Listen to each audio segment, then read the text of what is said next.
Assalamu alaikum. It's your brother Haqq Islam. Welcome to this week's edition of the Oasis. I have in studio someone I truly admire, attorney India Ali.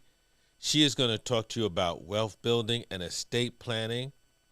Welcome to the Oasis. Thank you so much for having me here. I am truly a fan of yours because it's something that we need. Our Ummah needs estate planning, we need wealth building, and we need a mind to help us guide us through it, because after being blind, deaf, and dumb for a long period of time, it's hard dealing with your cousins and everybody else. Exactly. You know what I'm saying? So before we get into that, tell me about your path to Islam. Right. So my path to Islam starts with my grandfather, Farad Ali. That's a very powerful name. Very powerful name. And so he joined the Nation of Islam and, married my grandmother, Amira Ali. May Allah be pleased with both of them. And obviously had my father and his siblings. And long story short, my father met my mother and, introduced her to Islam as well. And she fell in love with the religion, thankfully, and produced me and my two brothers. And that's where... Alhamdulillah. This is great. And listen, I got to tell everybody, Mahmoud Abdul Rauf just left. And our sister here is a ball player. So we're going to do a little horse. What you guys going to do for charity? So I challenged Brother Mahmoud to a horse game. I don't know if that was smart of me to do that. But he said he's going to close his eyes. He'll shoot with his eyes closed to try to help me out a little bit. But yeah, we're going to, have some fun, do some charity, and, play a little basketball. Excellent. We got that on tape. Oh, no, so now it's official. It's official now. That was a setup. I set you up. So, no, you grew up in DeKalb County, yes, right? And then you went to college at Hofstra yes, in New York on a ball scholarship, right? yes, What was that, Division I? yes, Excuse me. yes. Put some respect on it, What did you play? Point guard. So that Visionary. means you got handle? Definitely have handle, yes. Wow. So after Hofstra, After Hofstra, I moved back home to Atlanta. My basketball career was over. I had no idea what I wanted to do. Despite, having studied business and fine arts in school, I just had no idea. And so I came back home, and luckily I was introduced to the general manager at the time. Her name was Hannah Kang at Grand Hustle, which is T.I.'s rap label. And so I worked there as Hannah's assistant for about 6 months, and then T.I.'s assistant happened to quit, and they needed to fill that position pretty quickly. So it's like, well, India's here, and they just kind of put me in that role, and alhamdulillah, I did a great job. And so that's what I did. how was that experience? It's Because he's a great brother. great guy. I'm young. I'm 21. I'm back in Atlanta, back in the scene. And it was a great experience in learning for me, learning just real world stuff, learning how businesses ran, learning. Honestly, that was the first job that I actually had because, in school and in college, I'm busy playing basketball. I didn't really have a job. So that was my first real job. I learned how to write a check at that job, and just balancing, life and having fun, being 21, and also getting a glimpse of that lifestyle, the entertainment lifestyle, and really seeing it for what it was and what it is. Yeah, it really was a great experience, and I think it set me up for the success I would have later on in life. But what was the catalyst to you saying, I want to study law? My mother, may Allah be pleased with her, my mother. So as a young girl, my mom, and she did this for me and my brothers, she would tell each of us what we're going to be. Oh, is that right? Yes. And so, my older brother, you're going to be an engineer. That's what you're going to do. India, you're going to be a lawyer. Jahad, my younger brother, you're going to be a doctor. And I'm the only one that happened to pan out that way. And she was just always telling me, you're going to be a lawyer, you're going to be a lawyer. My mom was a paralegal. And after my basketball career ended at Hofstra, she was like, you should take the LSAT. And I'm like, here you go again with this lawyer stuff. As a kid, I'm thinking I'm gonna play basketball. That's what I wanted to do. I was into sports. I played softball. Always the best player. I'm into art. I like to draw and paint. Like, I'm very creative. in law, that never really crossed my mind. But she was very adamant about instilling that in me. She really planted the seed. And yeah, she said, you should take the LSAT. I was like, I'll take the LSAT, whatever. Took the LSAT. The score was terrible, so bad. I could have probably written my name down and got the same score. It was really bad. And so, Too much grand hustle. too much grand hustle. And yeah, just didn't really get accepted to any schools when I applied that first time, based on my score essentially. But she just kept encouraging me to, you should take it again, take the LSAT again. And so I took it again. My score did not improve, but 2 points. But at that time, she was working with the gentleman, Michael Scott, who was the attorney she was working with. And he was telling her, oh, she should apply to North Carolina Central. And, that's really how I got, introduced to Central and ended up applying there and getting into Central. And it really was my mother the entire time. Really. But what made you? Okay, that's a great story. Yeah. But what made you study? Because you got your MBA there too, right? Yes. A lot going on. A lot going on. And so, what made you study estate planning?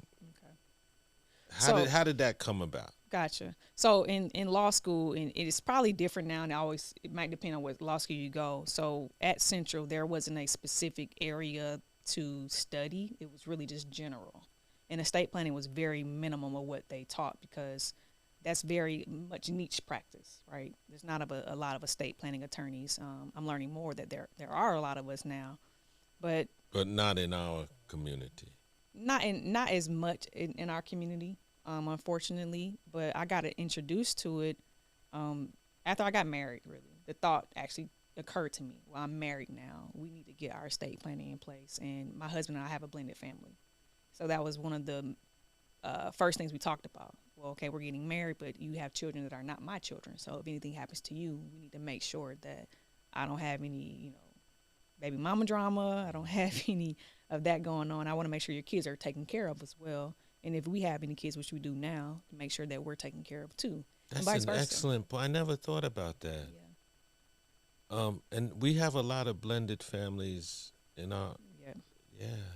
Well, continue. I'm sorry. Yeah. I mean, it was something that I never thought about it. Yeah. I mean, and it's very important, specifically. Especially for blended families, right? But so we thought about what makes the most sense for what we would want to accomplish, and trust came into mind, and we got our trust done. And just going through that process was very eye-opening. It answered a lot of questions, made us feel confident, like if anything happens, that our wishes and our legacy would be, carried out the way we wanted to. And just from that experience, it's like, okay, we have to take this to our community in Atlanta. We have to take this to our family and our friends. And that really lit the fire of, this needs to be where we make our mission. Because at that time, I was strictly just doing personal injury for law. I hadn't gotten into estate planning just yet, like in making it my primary focus. And then my mom passed, and I didn't get the opportunity to do her trust or do her estate plan the way she and I had discussed. And so that also just kind of pushed me more to, I don't want this type of, the aftermath of her passing, the family drama that ensued and all those things. I didn't want anybody else to have to go through that. And so it's like, well, how do I educate and empower and inform my community, my friends, my other family members, to ensure that at least you have the right information, right? What you do with it, that's up to you. But if you have the information, you can make the informed decision to not have to go through what I went through, and set your family up for success. Wow, this is one of the few times I'm actually speechless, because, I've seen it within my family, and it's not a good sight. Not at all. So I'm encouraging everybody out there to make sure you call Attorney Ali and set it up, because I'm thinking about all I've gone through. Yeah. And it has a lot to do with the fact that our parents don't really know. Right. And there's no legacy planning within our parents usually plan for tomorrow. Right. Not tomorrow. I'm literally mean tomorrow. You know. Okay, so you get out of law school. Yep. What's next? I get How out does of all this happen? I think we're kind of getting, but I want to get deeper. get deeper, of course. Yeah. And I mean, and it's a lot happening behind the scenes, right? Of me just being where I am now, right? But I get out of law school, and the funny thing about it, I get out of law school, and I'm still not wanting to be an attorney. That's the crazy thing. And I'm still telling my mom, like, I went to law school, yeah, and I enjoyed my experience, but practicing law has still never been what I wanted to do. I went to law school for you. I went to law school for you. But then, you go to law school, now you have law school bills. And so my mom was like, well, you need to take the bar because you need to work because now you have law school debt. Your right? mom is a great inspiration. Oh, for sure. For sure. And so, yeah, she encouraged me to take the bar. My first time taking the bar, I took the North Carolina bar because I love Durham. I love being in that city. And in my mind, in my heart, I wanted to stay there. But obviously, we plan, and a lot of plans, and a lot is the best of planners. And so I took the North Carolina bar, and I missed it by 7 points. So I had to move back home to Atlanta. And although I had graduated from law school, since I hadn't passed the bar yet, nobody would hire me. Did you take the Georgia bar? I did end up taking the Georgia bar, but the way the bar is set up, you either take it in July or you take it in February. So I took North Carolina in July, did not pass. So from July until February, I'm home in Atlanta, unemployed, trying to figure things out. Well, you called Grand Hustle. Well, Grand Hustle called me. They did call me to ask me, to come back. But the numbers just wasn't what they needed to be. Well, I'm not being coy or facetious Right. or anything, but he has lawyers Right. on staff at Grand Hustle. Yeah. That wasn't a consideration. I think they were wanting me to be in the similar role that I was in before, and I had kind of grown. With a law degree. Exactly. And not to knock them, I think they really appreciated the work I did, and I know I did a great job. And there was the character and wanting somebody that they trusted, and we were still in communication when I was in law school. And I think it was just more or less like, I trust you. You're older now. I know what you can do. I would want for you to come back. And my thought was exactly what you said. Well, I have a law degree now, so it's my rate is not going to be the same. Yeah. But also, since I have a law degree, I need to pivot. I'm thinking bigger and broader. Not to say that at some point in time my law degree would not have been utilized there. It probably would have. But I'm thankful that I'm. But you never Yeah. considered entertainment law. I would say I did while I was working there before going to law school. It is something that definitely crossed my mind. But as you go through law school and you learn more about entertainment law by even just working in that position, you realize there's a lot of contract stuff. Yeah. Contract was like my worst class in law school. I'm like, maybe this is not for me as far as just the work that it entails. So we have a gap. Yep. We're waiting to take the bar again. Yes. What happens?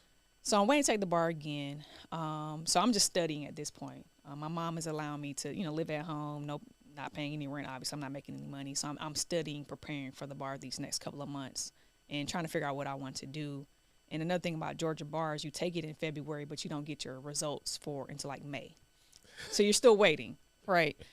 And again, nobody's hiring because they want you to have a license or experience, which I can't get experience if I don't have a license. So long story short, me and my brothers, when we were younger, we went to this rec center in DeKalb County, Browns Mill Rec Center, and that's where I got hired. So the rec center I went to as a child, after I graduated law school, studied for the bar, took the bar, couldn't get a job yet because I wasn't licensed yet. I worked as a rec center counselor for 9 and 10-year-olds. So that's where I was back at. Alhamdulillah. It's Alhamdulillah. amazing how. Full circle. Yeah. Yeah. Yeah. And so that I was doing that, and honestly met some kids that were 9 and 10 at the time, about to go to middle school, and that kind of got me back into the basketball world. And I ended up coaching them in middle school, and that kind of took me back into my coaching career and those things too. And back to Mahmoud, right? Back to Mahmoud. All right. So you get the results. I get the results. Yes, I'll get the results in May, And when you get your results of passing the bar, you have to get sworn in. So now I'm like, well, I don't know any attorneys to get me sworn in. And at the time, my mom was no longer working with the attorney that advised her to, tell me to go to Central. And so my younger brother's best friend's parents were good friends with an attorney that's out in Sandy Springs, and he has his own boutique law firm. And so they connected us together, and he helped me get sworn in. And then he was just he took a liking to me. And he's like, I know you don't want to practice law, because I shared that with him. Like, I don't really want to practice. And he's like, well, you have a license now. You passed the bar. I know you want to coach. I'll allow you to balance both. You can coach and still practice, but come hang out with me and shadow me, just to learn the ropes. And you might learn something and realize you actually like doing this. And make some money. And so long story short, I started shadowing him. And for anybody who's been to law school or knows somebody that has gone to law school, when you go to law school, everybody's asking you legal questions. And you're like, I'm not an attorney yet. I have no idea what you're asking me. But then when you graduate and you pass the bar, people are now coming to you. So I had family members, friends coming, asking legal questions, needing legal advice, needing legal representation. And I'm fresh out the water. I have no idea. But I'm bringing clients to the firm. And so that was the opportunity. He was like, okay, you have to stay. Right, I have to hire you because obviously you're bringing business, people like you, and you're going to be great at this. And so I stayed there for about 4 or 5 years. That's great. Yeah. Okay. So at some point you figured out, I'm going to focus on trust, wealth strategies, et cetera, et cetera, et cetera. Yeah. When did the light bulb go off in your head? And what was the incident? Yeah. The light bulb went off after branching out on my own, because I was working with somebody else and branched out on my own after meeting my husband. So let's stop there, because you say often that your husband is such a influential figure in your life. Yeah. So did he help you move into this realm? Yes, most certainly. So Ishmael, my husband, we met on Umrah, and so You met at Umrah? We met at Umrah.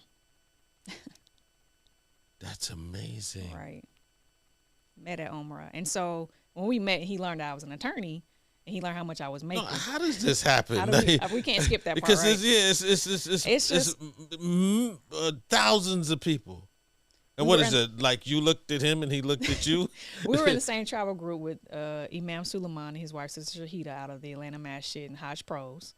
And so we were in the same travel group. You got it. Your whole life is it's where we learned it. Islam. Yeah, it's written. It's written. Yeah. Right. And so same travel group. He went with, and he took 3 of his boys. I went with my mom. And so until, when you're on Umrah, and especially the men and women, they obviously keep separated. Yeah. But, other than just passing by, say Assalamu alaikum, and just, giving the greetings, you pretty much are just focused on your rights and, performing those. But for the most part, I was with my mom the entire time. So he assumed I was very young. It wasn't until the end of the trip, when we're about to leave Mecca, and, a group of us were going to Egypt. That was a part of the trip as well. And we're having side conversations in the lobby, and he learns I'm an attorney. He's, kind of ear hustling, and he, okay, so the light bulb goes off, and he's like, okay, she has to be older than I thought she was. And he introduced himself, and he's just like, when we get to Egypt, can we have, a conversation if you're okay with that? And I was like, I'm okay with that. I didn't think much of it. And we get to Egypt, and we just realize, we have so much in common, right? He's 11 years older than me, but we both play college ball. He had experience working in law firms. Is he an attorney? He's not an attorney. A lot of people confuse him as an attorney just because he's so knowledgeable, has so much wisdom. You need to write a book. This is the craziest story. If I had the time, I would write a book, because it is a crazy story. It's very much a crazy story. I fell in love on Umrah. On Umrah, but then just so happened to be, okay, we actually like each other. You're a good person. We have so much in common in how we see life and how we think about life and what we want to accomplish in life and how we want to live our life, which is just so aligned. All this happened in Egypt. This one discussion. I didn't leave the conversation thinking this is going to be my husband. He left the conversation thinking I'm going to be his wife for sure. Mm-hmm. And I don't want throw him under the bus much, but you know, he wrote me a letter and all these things. So No, the bus. You got on the bus. I got on the You bus. got on Right. the bus. I got on the bus, and so, but I think I left the conversation really thinking this is a good brother, and we have a lot in common. And literally, we got back to the States maybe a week later. Within 6 months, we were intended, and we were married 5 months after that. Alhamdulillah. That's an amazing story. This is the best part of the interview, ladies and gentlemen. I had no idea, because we're producing. I got it now. I'm gonna go to commercial. We're producing a show called Love and I Islam, know where we help Muslims find each other. And I'm a quiet romantic. I've Okay. yet to be married, so. Inshallah. But no, I'm gonna go to Umrah, and this is Oh, gonna be. That's Ishmael and I's running joke. Tell, hey, go to Hajj Pros, Umrah. That's where that's where the magic happens. Yeah, that's how we met. Unbelievable. Give brother my greetings, I please. definitely will. Now listen, I'm. Let's Yeah. imagine for a second. Okay. I'm 22, just got out of college, got me a nice job making, twice my age. I'm at least making 50. Let's say 75 for the conversation. Where do I begin? Right. I think Wealth building. wealth building. I think you begin by educating yourself. Right. Wealth building is not one size fits all. Right. Some people build wealth through real estate. Some people build wealth through the stock market. Some people build wealth through retirement plans. So I think it's really just about educating yourself on the different wealth building tools, and then knowing yourself, right? Are you risk adverse? Some people, they put their money in the stock market and they see it's a bad day and they can't take it. Yeah. Some people don't want to manage real estate. I really think it's about knowing yourself at your core, what you're good at, what you're not good at, and also understanding the lifestyle you want to live. And if there's additional funds or excess funds that you can park somewhere, educating yourself to know the best tool to park it in based on what it is you're trying to accomplish. So, when do I need you? I tell people they need me as soon as you're 18, right? Kids going off to college, kids turning 18, and I tell parents this. A lot of parents don't know this, but once your kid turns 18, the agency you have over them essentially is over. And so, God forbid your kid is off at college and they become incapacitated, but they have a bank account, they might have a vehicle, or they have some other assets that an 18-year-old might have. You won't have access to it, or you might not be able to make decisions for them because you're not their power of attorney. Once you're an adult, you're on your own, essentially. So once your kid hits 18, you have to have power of attorney? The parent would need to have power of attorney if they want to be in a position to make decisions on that child's behalf or their child's behalf. And that's more or less, God forbid, the kid became incapacitated, right? The state can stop you from making decisions for your child at 18? Financially, yes. Financially and legally, yes. Medically, no. But I always just say it's good to have both, to have the financial power of attorney and the medical power of attorney once your kid is, What is an NIL? Good question. So NIL is a newer law. It's about name, image, likeness for NCAA athletes, where athletes can now be paid essentially what it stands for their name, for their image, and for their likeness. Since NCAA has been established, obviously they've been making billions off the backs of athletes, and athletes were unable to receive any benefits for their play. And now athletes kind of have it shifted. So athletes have the ability and the power to earn based on their ability to perform well. Okay, now Attorney Ali, she handles NIL also. It's not only wealth building, trust building, which I'm going to ask you about a trust, but NIL. Now, there's a difference between, legally speaking, an NIL and if I get paid for the university, right? Like I always say, my nephew, he went to VCU. Okay. But now, on average, when you go to VCU on the ball team, you make $300,000. Okay.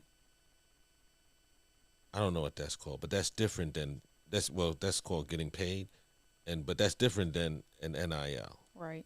So the rules surrounding NIL and collectives, they're ever changing, right? And so where we kind of moved ourselves to where we don't really handle NIL, like positioning clients for to be paid for their likeness, we've shifted ourselves as legal counsel to be general counsel for the athlete and their family. And so what we're helping them do is navigate that entire process, and we're connecting them with agents that handle the NIL, but just guiding the family and the athlete with, the contract for us to review it. Again, it's really just general counsel. So anything that comes across their plates for NIL offers, NIL deals, endorsements, all those things, is really just walking the family through that entire process because it is new and it could be very daunting. Sometimes there's a lot of money that the kid and the family has never seen before. 300 grand as a freshman? Right. That's crazy. You know what I mean? That's everybody on the team gets 300 grand. Right. And that's a lot of money for 18-year-old. For 18-year-old. But that's outside of getting an NIL. Right. So some schools have moved to a collective, so they have a collective pot. Right. That's VCU. Right. And then the NIL will be any deal that individual player may have obtained based on who they are. Right. They can get it with an attorney, meaning there are some law firms who do NIL deals. Do you players. do NIL deals? I have done an NIL deal with a softball player that goes to Grambling University. So you can, I'm going to use VCU or Grambling, whatever, but you can get the base salary at VCU of 300 grand, and then Attorney Ali can get you a deal with McDonald's for another 300 grand. Right. So if my firm and my team were hired as general counsel for the athlete and their family, we would definitely work with their agent to get any additional deals that are outside of the collective pot that they would get from the school, and we would review those contracts and make sure the family's making sound decisions with that money. And that's where the estate planning comes into play as well. But just making sure any deal that comes across their plate just aligns with their brand, essentially. You really need to contact Attorney Ali, because I know there's kids out there that have no clue. No clue. Parents have no clue. Right. I had no clue that 18 is a wrap. Yeah. What's a trust? What's a trust? I get that question often, as you can imagine. And the way I like to explain it at a very basic level and fundamental level is when there's a trust or creating a trust and establishing a trust, there's always three parties to that. But essentially, it's a legal arrangement between those three parties. So, Brother Haqq, if you created a trust, you will be the trust maker, right? And that's also called the trustor. And the second party in that arrangement is the trustee. The trustee is the individual or the entity or corporate organization that manages the trust on your behalf, right? Per your instructions. Okay. Let's stop there. Okay. Before we get to the third one. Do I appoint that person? Yes. You select the trustee. Okay. Me and you just talking? Of course. We cool like that? Yeah. So if I say, Attorney Ali, I want you to be my trustee, or does it have to be a family member? Either or. So depending on what type, and this might get into the weeds, but let's get into them weeds. As you can imagine, there's different types of trust structures. You know. But yeah, no, so depending on the trust structure, right? Generally speaking, most people just need the revocable trust. And that's the trust that you create, again, as the trust maker. I went to Howard University. Okay. I didn't know it. I never got the word revocable. Okay. What's a revocable? It's the trust that you can revoke. It's really in the name. Okay, see what I'm saying? Right. Come on. Yeah. What's a revocable? What? No, okay, that means you can take it back. You can take it back, exactly. You can amend it, you can change it, you can revoke it, you can terminate it. You have all the control as the trust maker. As the trust maker. Yes. So it's in my interest to get a revocable trust. If your goal is to maintain that type of control, to be able to amend it. And also, if your main concern is more so about asset protection for your beneficiaries, not necessarily for yourself, because the revocable trust wouldn't provide you with asset protection. Is there a particular tax structure associated with the revocable trust? No. So since you have all the control still in the revocable trust, it's not looked at or treated as a separate taxable entity. It doesn't have its own EIN or anything like that. It's tied to your social. So the way you would file taxes is exactly the way you file taxes now. So this is just for asset protection. No, the revocable trust is just for probate avoidance. No, the revocable trust doesn't provide asset protection. The irrevocable trust does. And it's irrevocable because you will be giving up ownership, authority, power, control to me as trustee. And so the asset protection kicks in because any asset you put into the irrevocable trust, and we can talk about what that means, is now under my authority as a trustee if I'm the trustee of that trust.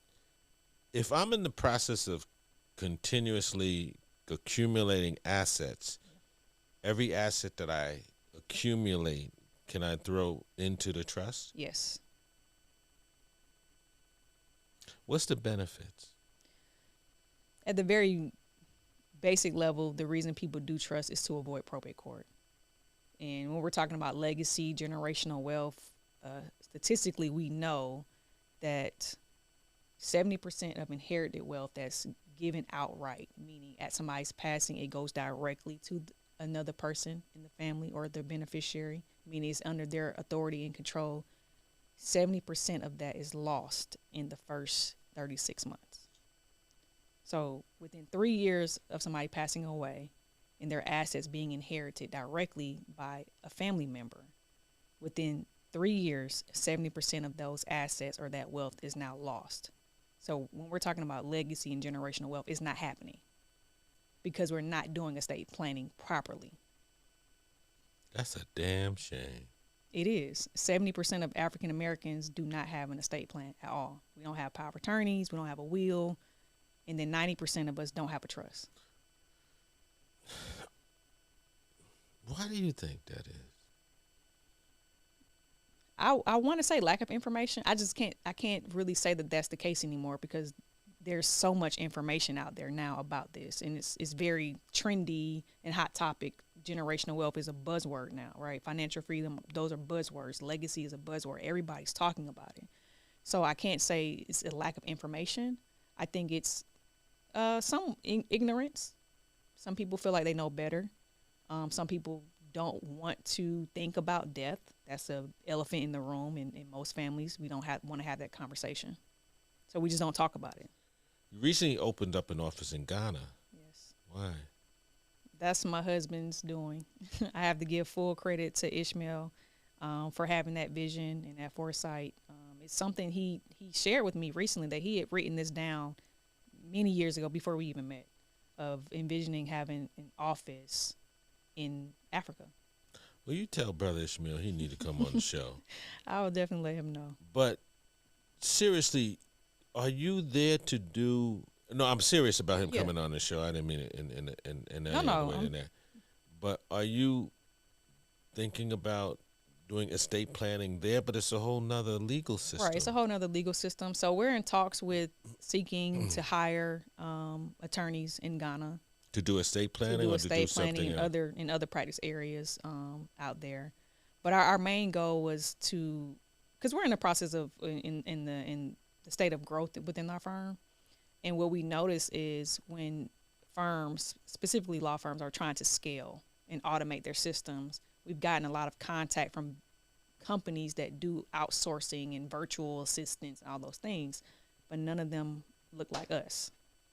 So the thought also was, if we can build a team in Ghana, they can be our virtual staff. They're our remote staff there that can help and assist with the growth of the firm, doing things behind the scene. And we are, hiring people in the diaspora. We are, basically making job opportunities over there and growing our firm. So that was the thought as well. So you're going to diversify the interests of the firm other than estate planning? Not necessarily. So right now we do estate planning. Of course, we do probate for those who pass away with either a will or no estate plan at all. We still do personal injury. So we do have a diverse. Personal injury in Ghana? No, I'm saying what we do. No, I understand here. Yeah. I'm still on the continent. Yeah. So we're looking to hire an attorney there, and whatever their specialty is that they can bring to the firm, we're open to them maintaining what they still do. Yep. I'm gonna give you a suggestion. And my cousin, she has tours going back and forth, right, from here to Ghana, out of New York and out of Atlanta, right. And the interest that she's finding is that a lot of brothers and sisters want to get dual citizenship, but they don't know who to go to, like a one-stop shopping service for dual citizenship in Ghana. Yep. And there's a lot of brothers and sisters who want to invest in Ghana, Yep. but they don't know who to trust. They need a lawyer to. Why are you smiling? Because as you're talking, we have great family and great friends in Ghana already who, put their flag down before we even, built the office space there. And so I had to give a shout out to Brother Elijah Makara and Brother Ibrahim, who work at Investment Africa 54. And that's who we connected with to build our firm there. So I'm going to put you in touch with my cousin because I told her she should just do it. Yeah. Her and her daughter, she owns a lot of, it's a whole, there's a lot of expats Of course, there. yeah. A lot of Muslims are in Ghana now. Yeah. And they're from first generation, second generation, third generation Muslims are there. And she's there 2-3 times a year. Okay. And she told me that a lot of brothers and sisters ready to go. Yeah. I'm one of them. Yeah, So she has a lot of land. My cousin has a lot of land there. Okay. And built homes and stuff like that. And she leads these tours. But there's an empty space in brothers and sisters who want, number one, dual citizenship, and number two, somebody that they can trust to help them navigate land purchases. Okay. So in your office, you put, "Thank you, Brother Haqq." No, of course. Put it up there in Ghana. In Ghana, of course, with a in big Ghana, picture, all that. Thank you. Well, okay, I'll take the picture. But people don't know how beautiful Ghana is. Right. I Talk plan to about visit Ghana this summer. Oh, you never been? I've been to Senegal. I've not been to Ghana, so I plan to visit, inshallah, this summer. Yeah, you trust me. I've never been to Senegal, but I've been to Ghana. Ghana is just an incredible place. The food is incredible. That's what I'm looking to is the food and the people, the whole experience. I know you probably had it in Senegal too. For sure. So as soon as you hit the ground, you probably want to kiss it or something like that. All right. You recently collaborated with Ashley Fox on a webinar. What was that all about? So shout out to Ashley. She's doing amazing work. Great woman. Love her to death. So Ashley is actually one of my clients. And so I met Ashley a little over a year ago, maybe a year and a half ago, and my staff and I, we walked her through the process of getting her estate planning done. Mm-hmm. And so, she's, asked me to do a couple of webinars. That might have been my third or fourth one that I've done with her and her Amplify team and their community. And so it was really just about estate planning 101, introducing some of her newer people in her community, the importance of estate planning and answering their questions. So just making myself a resource and available to her just because she does so much for the community and I always, want to give back. And, she's a client. She asks. I was like, of course. So, excellent. Yeah. Now, before we go, I'm going to get up all in your business. Of course. Talk about your husband, your family, because I know listen, I told you from the beginning, I admire you. You're balancing all of this with a family, with a business. Yeah. How you do? Yeah. We were kind of talking about that earlier because we were sitting down. We just took a sigh. It's like we don't know how we're doing it. We just are. But I attribute that to our faith for sure. Islam teaches balance anyway, and so it might be a chaotic day, and then it's time for Asr prayer, and it kind of brings you back to the balance. Definitely having Ishmael there as the the head and the leader of the house and the family, even the business and the things that we do. It's great balance Can there. I stop you there? Yeah, Because sisters have a hard time saying, my husband's in charge. My yeah, husband is lead. You said that so fluidly. yeah. Tell us. No, we would the law firm wouldn't exist without his vision. He was the catalyst behind pushing that. So, I might be the face and the name and all those things, but it's him behind the scenes making everything run like it runs. And so I have to always give him the kudos for sure. He deserves all of it. But no, I have no problem saying he's the mastermind. You know, I lean on him. I trust his judgment. He is the lead. He is the head, and we balance the best we can. Honestly, it is a lot sometimes. It can be very overwhelming, but the beauty that we see, and when we go to prayer, and our 3-year-old comes to pray with us, him learning Al Fatiha, seeing how he is at the masjid, and those things, and being involved in our community, just how we see it elevate our family experience, but also our businesses doing well because we're so involved in the community. And so we balance just because being Muslim is what's really keeping us balanced, honestly. Alhamdulillah. Sister, I enjoyed every minute of this. It really was truly informative because now I got to do some estate. But you just got a new client. Alhamdulillah. Thank you. And I got to come down to Atlanta. We really got a lot of talking to do. Yes, we do. I got some crazy cousins too. I've been a fan for a while. This information, our Ummah needs it. The Black community needs it. I wish you nothing but success. Thank you. And anything, you're always welcome here. You tell your husband he has to come. I will. I'm gonna plug you into my cousin. She lives in Atlanta. Okay. So has at least 2 tours going out each year to Ghana. And thank you so much for coming on. Thank you for having me. Now Really I want you enjoyed. to look into the camera. Okay. Right there, and tell people how to get in touch with you. And I'm telling you, pay the $8.50 per hour. She deserves it. Look into the camera and tell everybody how to get in touch with you. Hello, Attorney India Ali. You can follow me on all social media at Ask Attorney Ali. And if you want to call my office, that number is 770-580-1122. Website is askattorneyali.com.